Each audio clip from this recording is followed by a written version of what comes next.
The first thing to look at would of course be the Black trailer, since that's where we first see Blake and Adam. The only thing I would change about it is not having Blake desert at the end of the trailer. Save that for early in Volume 1.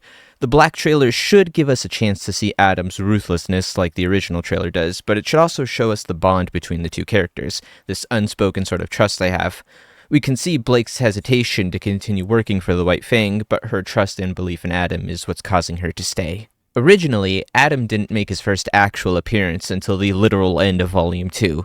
I want to change that so he's present throughout the entire first volume, working closely with Roman in the White Fang cell there. He doesn't do anything major like fight our protagonists, but we see his strengths as a leader and his ability to rally the Faunus. Now, she may be the worst thing ever, but I am including Cinder in this story as well. RWBY, the show, desperately wants Cinder to be the main baddie even though we have Salem. So this time, I'm actually committing to the bit in making Cinder the big bad. Truth be told, I did really like early RWBY Cinder. She was a deceptive mastermind pulling the strings from the shadows. At least that's how I saw her. She whispers in the ears of our antagonists and leads our heroes into her traps and schemes, all for her grand plan that remains a mystery. Everything these huntresses have ever done, it's all part of her plan. She's such a rock star. Those are our main baddies. Roman, accompanied by Neo, who I've plans for in this rewrites, Cinderfall along with Sienna and Adam. Cinder twists Roman's arm into working with the White Fang, while also being the main benefactor that funds the White Fang and Sienna's war. Adam, this whole time, doesn't know of Cinder's existence. He has no reason to question where Sienna is getting all this money, as in his eyes, she can do no wrong. Our story with Team RWBY begins like normal. Ozpin recruits the young RWBY to join the Beacon early, and later we meet Yang and Weiss. During the beginning, we get a scene of Blake escaping from the White Fang. Adam isn't present yet, so it's just some soldiers chasing after her. RWBY wouldn't meet Blake at the slumber party like normal, and only meets her right before they enter the Emerald Forest. Originally, during the forest part, Yang and Blake found each other while RWBY and Weiss were partnered up at the start. I'm changing that though, so RWBY and Yang meet up because why the fuck wouldn't they? They're only siblings. Blake and Weiss meet up in the forest instead because this is also a monochrome rewrite, and I need the two to start interacting as soon as possible. You want to know why I like monochrome so much? I'll tell you now, it's not because of any reason like their contrasting backgrounds or any gay shit. It's because if the two were to get married, and Crow and Winter got married as well, that would technically make Blake and Weiss RWBY and Yang's aunts, and I think that's funny. Weiss, in Tomjak's RWBY, is unbelievably racist. If the Faunus had a slur, she would be dropping them like no tomorrow. Now, I understand the problem of having a main character be a bigot, but there's this little remedy we like to call character development. While I do like the reveal we get of Blake being a Faunus, I want to introduce to the viewer earlier that Blake is one before Team RWBY, so we can understand Blake's frustration when Weiss rants about building a wall around Menagerie. Later on, after Team RWBY has formed and everything, the White Fang are introduced, and of course, Weiss starts to bring up how, despite Faunus making up 13% of the population, Blake explodes, accidentally letting it slip that she's a Faunus to her team, and then she hauls ass. Weiss is disgusted she's been rooming with a Faunus all this time and attempts to report it to the headmaster to get her expelled and maybe even deported if we're feeling extra. She doesn't get the chance, however, as RWBY and Yang stop her and convince her to help them look for Blake. With Sun, because I like him, Blake investigates the White Fang and why they're working with a human like Torchwick. During their espionage, they encounter a meeting between Roman and Adam Taurus. The two have become well acquainted and are moving forward with their plan involving Mistral. Blake doesn't manage to catch all of it, and she realizes she's in over her head now that Adam is here in Vale. She leaves, and we get our cool fight scene at the docks later. Weiss witnesses the whole fight and afterwards approaches Blake. She's decided she won't report her, but unless it is absolutely necessary for Team RWBY reasons, she will not talk to, look at, or interact with Blake in any capacity. Unfortunate, but at least her secret is safe for now. I'll be real, Volume 2 is great. Poggers, as the kids might even say. However, let's be real, it's mostly filler, and the show would mostly be the same should a lot of it be changed. Specifically for this rewrite, I want the relationship between Weiss and Blake to develop and turn Weiss from a turbo-racist into a less turbo-racist. Spending so much time near Blake has softened her up, and she goes from tolerating Blake to looking at her more objectively.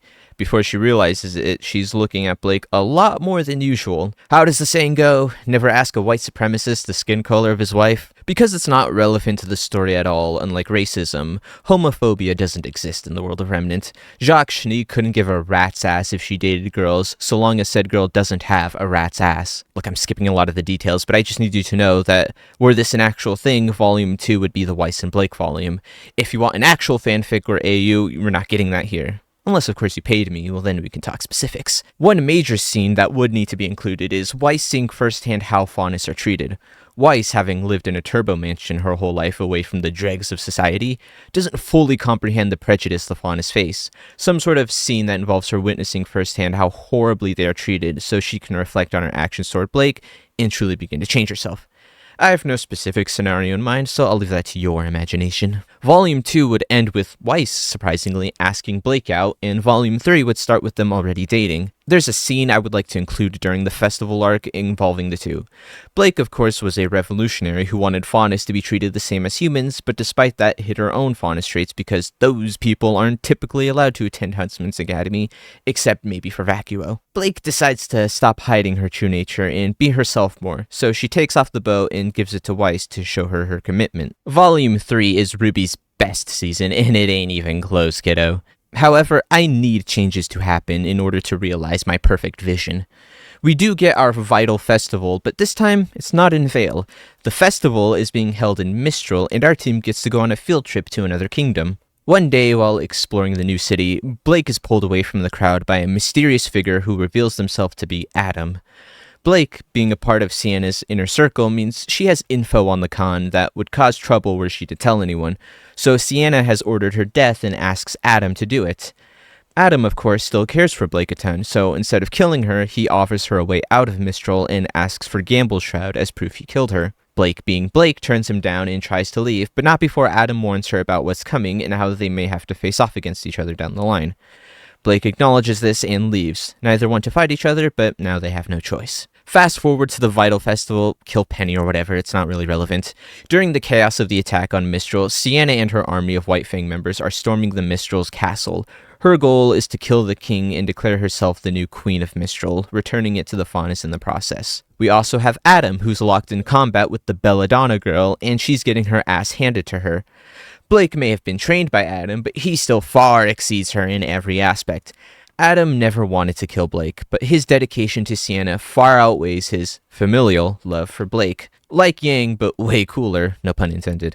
Weiss shows up to try and protect Blake, and Adam finally shows his true motivations. Adam always did have the liberation of Faunus in the back of his mind. A world where he and his kind can live freely was always something to work towards. But that's not his mission. After the attack on his home in Mistral, Adam needed someone to blame, someone to focus his hatred at, and the only group he could think of was none other than the Schnee family. His own blood threw him out, sent him to the mines, and now their own soldiers torched his home.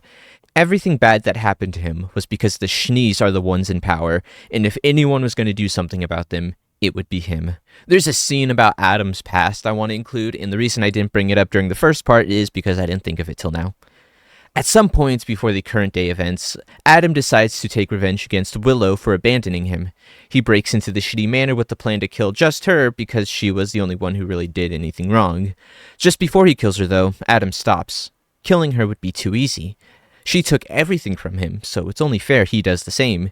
He looks outside the window to see Weiss training in the courtyard and makes his "as I set out upon this world" speech to Willow with the promise to kill the Schnee family, starting with Weiss. Adam cutting off Yang's arm is a cool idea, since not only is he crippling her, but also taking away her ability to fight since she uses her fists, making her feel powerless. It's a shame it meant jack diggity shit. With Weiss this time around, though, instead of crippling her physically, I want Adam to have a more mental effect on her. He overpowers her in a fight. Weiss never even gets a chance to try and retaliate. Before all this, Weiss thought she was hot shit, some kind of prodigy who could kick ass with ease. Adam does a lot more than just humble her. Halfway through getting her ass beat, she just loses all motivation to fight back and just starts taking it. Of course, in regular Volume 3 fashion, right before Adam kills her, Blake swoops in at the last minute and saves her, hauling ass from Adam, who chooses not to pursue, because even if he wanted to, he still needs to help Sienna take Mistral. Blake makes it to an SDC ship with an unconscious Weiss to try and save her, but the guards take Weiss and, very forcibly, shove Blake aside because a faunus touching a Shani? That's a big no-no. Then they leave, leaving Blake all alone, unaware of RWBY and Yang's whereabouts. One of RWBY's biggest issues is cast bloat. There are too many people on screen at once, and I couldn't give a shit about 70% of them. I had this idea to make all the other teams they meet only be a part of the arc they're in, then when Team RWBY moves to another area, they meet another Huntsman team who are only relevant for that specific arc. Like Juniper, for example. They would be around for all of the school arc, but when Team RWBY moves on, Juniper is left along with that previous arc. This is all just a long-winded way of saying, you can kill Pyrrha or not, I really don't care, since after this, the entirety of Juniper will be written out of the story. Meanwhile, Sienna is out killing the king. Of course, with a little help from Cinder, Sienna kills the king and takes the throne for herself with Adam by her side. Mistral has been taken back by the Faunus and their old home has been returned to them, though she doesn't make it a Faunus ethno-state like you would originally think. Humans and Faunus will coexist in Mistral now, and hopefully this will encourage other kingdoms to do the same. Spoilers, it doesn't. One last Adam scene I want to bring up for this arc is between him and Torchwick. Hot take, I don't really mind Roman's death in Volume 3. I thought it was perfectly fitting for this dude to make a grandiose speech about surviving, then go out with a whimper. This time, though, after the airship crashes, Adam finds Roman barely clinging on to dear life. He lights up one last smoke for him because I really like that trope. Then Torchwick gives him his lighter and asks him to give it to Neo. Adam agrees, then proceeds to mercy kill Roman to put him out of his misery. As he leaves, we see her watching from a distance, unaware of the context behind it. Neo just witnessed Adam kill Torchwick, and so now Neo has a new target to set her sights on. You know, I actually liked that Adam never appeared in Volume 4. Instead of Adam himself, we see how his actions affect our characters without him even being present, and I want to do the same thing here. So instead, let's look at Blake and Weiss and what they would be doing during this period. Weiss returns to Atlas, completely crestfallen and loses all will to continue fighting. Her fight with Adam and Mistral has left her with PTSD since, Yang wasn't doing anything with it. Weiss thought she could get some use from it. Yang's first dream of Adam was such a cool scene, and it's a shame we didn't get any more like it. When it comes to Weiss's PTSD, I wanted to completely skew her perception of Adam from a powerful enemy to some sort of demon that haunts her every waking moment. She would see visions of Adam when her PTSD triggers, but instead of just seeing Adam, she sees something darker. All she sees is a completely black figure with the red parts of Adam glowing. It's not Adam chasing her, it's a nightmare. General Ironwood would be here, and you know what I want? I like the idea of Ironwood being a father figure to Weiss and Winter. That paternal love that Jacques never gave them instead comes from the Tin Man, who does indeed have a heart. He tries to comfort Weiss and get her back on her feet, but there's really only one person who can help Weiss now. During her time in the manor, we get a scene between Weiss and Willow. Willow doesn't fully know what happened to her, only she got banged up pretty bad in Mistral. Weiss briefly talks about it and mentions Adam, which causes Willow to go pale. She doesn't explain why, but she storms off for reasons, and Weiss doesn't understand why. Willow never expected Adam to make good on his promise and thought Weiss would be safe inside the kingdoms at least. Now she needs to take precautions in order to keep Adam away. Spoilers, they don't work. Have I mentioned just how much I despise the Menagerie arc? Blake's whole thing was how she ran from everything, and when faced against Adam, tells him she won't run anymore, only for her to run off again. Not anymore. This time, Blake takes her lesson to heart, so instead of running away, decides to pursue Weiss and travel to Atlas because she knows for a fact that Adam isn't done trying to kill her.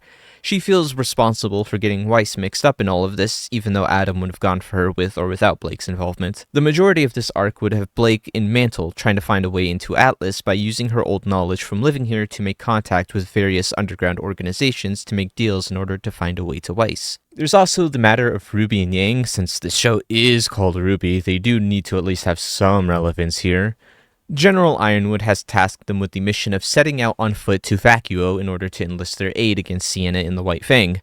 Now, I don't want them spending the entire arc here because Vacuo is so far away from where the rest of the plot is happening, and I don't want them pissing about in Vacuo for an entire arc. It would give us a chance to see how the Faunus are treated here, since that was something the show always sucked major donkey balls at.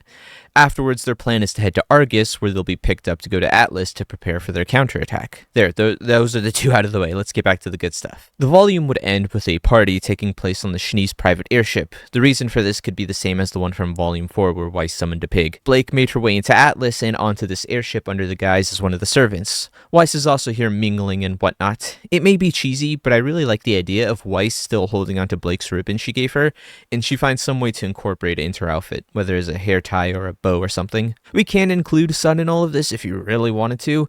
It wouldn't really change anything so long as you don't hint at any relationship with Blake, since it's already been established she's shacking up with Weiss. Things don't stay hunky-dory for long because the White Fang have begun to assault the airship everyone is on, because most of the Shnees, excluding Willow probably, are on the ship and they can take them all out in one fell swoop. Weiss, being traumatized from the events in Mistral, causes her to be petrified in fear, unable to do anything. This is when Blake would step in and come to her rescue. Our duo don't actually find out until they're right about to leave, but our good boy Adam is here as well, leading the attack. The scene ends with the two getting on a smaller ship and heading off to Argus, because during the party, Iron would let it slip to Weiss about RWBY and Yang's mission, so were she to ever leave in the near future, she knows where to find her friends. Our girls have finally reunited, and unlike a certain blonde bitch, isn't upset that Blake has come back. In fact, she couldn't be more ecstatic since Blake came all the way from Mistral to come save her. And that's how this little arc would conclude. What would be considered Volume 5 begins back on the ship Adam and the White Fang are attacking, where Adam is now locked in combat with Winter. Sienna Khan, the scheming manipulator she is, convinced Adam that Winter is just as bad as the rest of the Shnees, that she didn't try to stop them when he and his father were taken away to the mines. After a couple days, Winter just stopped caring and got a new friend to play with. Of course, us as the viewer would know none of this is true, but Adam fully buys into it and believes that his old friend betrayed him just like everyone else. Winter tries her best to get through to Adam, and just for the briefest of moments causes him to hesitate, which gives Winter just enough time to escape. Had she continued to fight him, she would have gotten dumpstered by Adam. Our two girls arrive in Argus, mostly unscathed, but unfortunately, RWBY and Yang haven't arrived yet. They're still off doing something or other. I don't know, their story isn't really relevant here. While they wait, they may as well try and get Weiss back into fighting shape, but we all know that's easier said than done. Unlike Yang, Weiss needs the time to get over her fear and move on, so she won't be fighting much this volume. One night, however, while taking a walk through Argus, Blake is once again ambushed by Adam, but not to attack her, but to talk. Adam wants to know why she's gotten involved with this Shnee of all people. She knows what they did to Adam and what they've done to their people. Blake tries to reason with him and tell him that not all the Shnees are bad, but he isn't having any of it. He removes his mask and asks her to look him in the eyes and say it again, that not all Shnees are evil. Weiss will show her true colors one day, just like Jacques, just like Willow, just like him. Blake has had enough, but before she leaves, Adam warns her that Sienna is planning to assault Atlas itself, which sounds like suicide at first, but they got Adam, who's absurdly overpowered as he should have been, so at the very least, an assault on Atlas is possible? Both are done talking here and head off in their own direction, except Adam leaves his mask on the ground before leaving. For some reason or another, he doesn't want it anymore. Multiple training montages later, and Weiss can fight if we're using it in a very loose sense. However, she still isn't capable of taking on Adam. Even if she were to get help from the rest of Team RWBY, they still might not stand a chance, so Weiss needs to even the playing field. Weiss comments on how she won't be able to hold her own against Adam's semblance, in which Blake decides to mention the fact that Moonslice isn't Adam's semblance. Now, you're probably wondering why throughout all of this, Blake never mentions the fact that Adam is Weiss's brother. It's incredibly stupid, but my decision was Blake still respects Adam despite their opposition, and it isn't her secret to tell. Weiss is scared shitless to find out that Adam has been holding back this whole time by not using his semblance, but the question remains, what is the power he's been using then? It's then Yang finally decides to make herself useful and mentions how she's heard of a mysterious destructive power from the Bronwyn tribe, which she learned from investigating her mother, which was happening the whole time. It just wasn't relevant enough for me to mention until now. She also makes note of his mask, which looks familiar to Raven's, which she saw in an old picture of Team Stark. So our crew sets out to find the Bronwyn tribe, and who better to help than our old Uncle Crow? By now, he's been here and there throughout the series, but wasn't accompanying them full-time like in RWBY proper. Because Crow is one of them, he's literally able to take them right to the tribe with no trouble. They get an audience with Raven, and this would be a perfect time for Yang's story to develop. It's just a shame that's not the topic of today's video. If Moonslice really isn't Adam's semblance and is something that can be learned, Weiss wants to learn it as well to level the playing field with Adam. The whole reason I went with this is because I imagined a dope fight scene in my head where the two are going at it with Moonslice and Adam is glowing black and red while Weiss is black and white, and it sounded really cool, so that's just my justification for this plotline. Of course, at the start, Raven tells them to piss off. The last guy she taught Moonslice to turned into a terrorist with power far exceeding their own. If Weiss wants it, she needs to prove that this won't be another Adam incident and her intentions are more pure than his. Granted, Adam did have good intentions at the start, but they didn't last long. Weiss makes it clear that this power she seeks will be used for one purpose only, to defeat Adam Taurus. Fast forward later to when she does prove herself because I couldn't be bothered to write it all out. Weiss learns the power of Moonslice, and with it, a new blade to wield the power. She still has Myrdenaster, but it would shatter into a million pieces if she used Moonslice with it. I kind of want to be really corny here and name the new sword monochrome because I think that would be cool. With a new ace up their sleeve, the gang returns to Atlas. Because a war doesn't happen overnight, they still need to prepare. Unfortunately for them, and all of Atlas really, Queen Sienna and the forces of Mistral have launched an all-out attack on Atlas. Sienna was confident at first because she had Adam. His power made him a one-man army, but for some reason, Adam has gone off the radar, and she hasn't been able to get a hold of him since he was last in Argus, which poses a huge problem for her, but Cinder comes through at the last minute and lowers Atlas's shields, courtesy of a certain tech-savvy ally of hers. Team RWBY during the assault are at Schnee Manor, where refugees are all congregating, since I would assume that Schnee Manor is the safest place in Atlas. However, the worst thing that could have happened to them happened, and the four are snuck up on by Adam. This time, Adam is rocking his blindfold look again. He's decided to hell with saving the Faunus. He just wants the Schnees dead. Instead of a 4v1 like you might think, Weiss isn't over her fear of him just yet, so the rest of the team has her sit it out while they fight on her behalf. They put up a decent enough fight, about as much as they could have given to a dude who disintegrated a tank with a single flick of his sword. Ultimately though, the three are defeated, and Weiss, overcome with fear, decides to make a run for it instead of standing her ground. She runs as much as she can, and when she finally thinks she's alone, she hears Adam's voice behind her. In that moment, all Weiss can see is herself back in Mistral facing down this demon who destroyed her. Adam slowly approaches behind her, removing his blindfold in the process. In a last-ditch effort, Weiss quickly swivels around to get a swing in, but right as it's about to connect, she stops. All she sees before her is a man whose face she doesn't recognize, but has the same eyes as her. Were this a proper show, we would get the lore from earlier here, and it does seem like a long time to get the reveal, but you could probably condense this down into less seasons if it were paced more like a traditional anime with 12-24-minute episodes per season, but I can't be bothered to figure out how to structure that, so we're going with regular RWBY pacing. Weiss has gone from total fear to utter confusion. How does she have an older brother? Why has no one told her about this? Who is Adam? He doesn't bother explaining anything to her. He doesn't need to. It wouldn't change anything. He stares Weiss down, but not out of anger or contempt or anything like that. In fact, he looks tired. Tired of the fighting. Tired of the hate. He just looks so done with everything. But he isn't stopping now. The Schnees need to die, for everyone's sake. They finally begin their fight. Weiss is still scared, and because of this remains on the defensive for the beginning of the fight. Adam's fight with the rest of RWBY has slightly softened him up for her, and yeah, it's a stretch considering how much I've built Adam's strength up, but if you've got a better idea, I'm all ears. Weiss uses her new sword and whips out Moonslice as well in order to keep herself on even footing. This whole time, I wanted Adam to refrain from using his semblance, as he feels nothing but shame for even having it.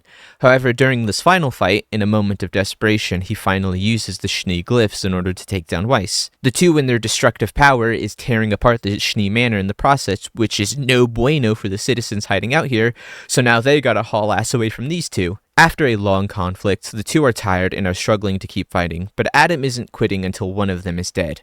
One way or another, a Schnee is dying tonight. But Weiss sees things differently. When she looks into his eyes, she doesn't see the demon that haunted her nightmares. She instead sees a boy, broken and haunted by his past. She can see the loneliness in his eyes, the same look she had before she met Team RWBY. Weiss, in the very end, defeats Adam, but she won't kill him. Adam is family. She won't abandon him like their mother and refuses to let him be alone anymore. She takes Wilton Blush from him and tells him to go. She won't turn him in, as she believes Adam can redeem his actions and become a better man. Adam is confused by everything going on, but ultimately does what she says and leaves the manor. The two know they will see each other again, and next time it will be on better terms. So what's going on with Sienna and shit? Cinder, realizing that this attack on Atlas is a lost cause, decides to cut ties and get rid of anything that can be traced back to her, so she opts to kill Sienna while her back is turned and disappear like she was never even here. I'm sure the idea of Adam redeeming himself then going against Sienna sounds interesting, but I want Adam to remember Sienna as someone who saved him, even if she was kind of a POS at the same time. Also, her death will become his motivation later. The White Fang failed in their attack against Atlas and are left broken and scattered. Weiss returns to Team RWBY, who have recovered by now, and when asked what happened with Adam, Weiss just says he got away and leaves it at that. Adam has left, questioning everything about his life and his goals up till now, and he feels like he can't just return to the White Fang and act like nothing ever happened, which is unfortunate for them because with Sienna now dead, the White Fang were really hoping that Adam would take up leadership, especially since he was way more loved than Sienna. Adam returns to the continent Vale and Vacuo are on. I forgot its name. Before he left, Adam went searching for Sienna, and right before she died, explains to Adam about Cinder and uses her final breath to warn him about her. While wandering from village to village, trying to figure out where to go from here, Adam is attacked by a mysterious figure who reveals himself to be none other than the bestest girl of all time, Neo. Neo, by this point, thinks Adam killed Torchwick out of cold blood and decides to take revenge on him. Like Cinder from RWBY proper, only this time, I have just enough intelligence to not give this story a dipshit ending. Neo uses the same tactic to get her point across by using Torchwick's hat to convey why she's here, and it's in this moment Adam has a realization. It was Cinder who pushed Sienna to attack Mistral and Atlas. It was Cinder who killed Sienna, and it was Cinder who forced Roman and Neo to work with them. Everything was orchestrated by Cinder. If she didn't force Roman to work with them, he may have never died. If Sienna never got involved with the White Fang, Sienna may not have never died. Upon this realization, Adam tries to explain everything to Neo, including how he killed Torchwick out of mercy, including bringing out his lighter he still had on him to give to Neo. Because Neo isn't fucking stupid, she understands everything Adam is trying to say. These two characters were just pawns in Cinder's game, and if the both of them want revenge for the death of their friends, then teaming up against Cinder seems like the best choice. Of course, Neo and Adam are strong, but he doesn't want to underestimate Cinder and get his ass kicked, so he and Neo decides to seek out Team RWBY and ask for their assistance, unaware that they too are already searching for Cinder. While I will admit it is a cute ship, Adam and Neo's relationship isn't and won't be a romantic kind. They're just homies who lost someone close to them and are seeking a common enemy, though I imagine the two becoming the best of buds as time goes on. After his home was destroyed, Adam had no problem with killing his enemies, but now he tries his best not to kill anyone unless absolutely necessary, and convinces Neo to do the same, who begrudgingly agrees. Adam may not have Wilton blush at the moment, so I imagine until he gets it back, he's just using a generic katana or something. I know Wilton blush isn't a katana, but in anime, katanas are ironically the most durable thing in the world, so there you go. During their travels, Adam opens up to Neo about his past and even shows her his shiny eyes. He finds comfort in speaking with her. It's like when you find someone you can talk to very easily, but also are able to have moments of comfortable silence with them without things being awkward. That's how I imagine Adam is with Neo. I would do the same with Neo, but you know.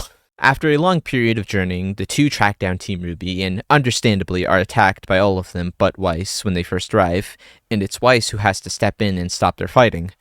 Weiss is willing to put her trust in Adam, who she believes has changed for the better. Adam explains why they're here, and because unlike the actual show, Team RWBY aren't fucking stupid, so they decide to take Adam and Neo up on their offer. And now our new 6-man team for the foreseeable future has formed. In order to keep cast bloat from happening again, until Cinder is defeated, these 6 will be our main characters, and only these 6. There will be side characters, of course, like Crow and Ironwood, but none will be joining these 6 on their journey to defeat the big bad. Blake is happy to see her old mentor return to his roots, and Adam apologizes to both Blake and Weiss for the horrible things he's done to the both of them. One design change I want to make to Adam when he joins RWBY is his logo. He's got the baller-ass logo of the rose with the white symbol behind it. When he joins the girls, I think it would be really cool to change the white part of the symbol to the Schnee logo, showing that Adam is embracing his Schnee blood instead of shaming himself for it. Weiss, of course, returns Wilton Blush to him, and now our team sets off to defeat Cinder. Hey, listen, I'm not writing out their entire journey to killing Cinder. This is an Adam rewrite, and while he is now important to the story, that doesn't mean I'm going to cover every detail. Instead, there was a story idea I had, but wasn't sure if I wanted to commit to it, so I'll just throw it at you and let you decide if it's a good idea or not. Remember how I said during the kingdom part how Atlas was like an empire while the rest were kingdoms? My original idea was to make the Schnees the royal family to Atlas and its empire because, in my honest opinion, the heiress to a company sounds boring as hell and way less interesting. That would make Weiss next in line to Empress after her father steps down. After the team beats Cinder, Weiss has a one-on-one with Adam. Being the Empress is all fine and well, but were she to become the Empress, she wouldn't be able to be with Blake because, heirs and all that. Winter can't be since she joined the military and lost her claim, and Whitley is still too young. So Weiss instead offers the mantle of Emperor to Adam. It sounds absurd at first. A Faunus as Emperor? Who would accept that? Besides, the world knows who Adam is. They know he was once a terrorist, and the people wouldn't be chill with this at all. Though he is still a Schnee by blood, which does give him birthright to the throne, even if he is a bastard. That, combined with Weiss and Winter's support of him, may just be enough for him to become the next ruler of Atlas. And if he were to become emperor, he could do a lot to change the way Faunus are treated. Also, Adam is still insanely powerful, so people might just do what he says out of fear, if nothing else, even if he's not trying to be scary. Also, even when they beat Cinder, Neo decides to stick with Adam for the foreseeable future, and I'd like to imagine Neo taking up an honest living working with Adam when he becomes emperor. Once again, just an idea I had as a way to end Adam's story, though I think it is a neat idea. That's it for my rewrite. Not super detailed, but as stated, this is just an outline of a potential story and not an actual fanfic or AU. If you have big PP, you should like and subscribe. And now, I'm gonna go. I gotta get back to reading. There's no freaking way I'll be your lover. Unless?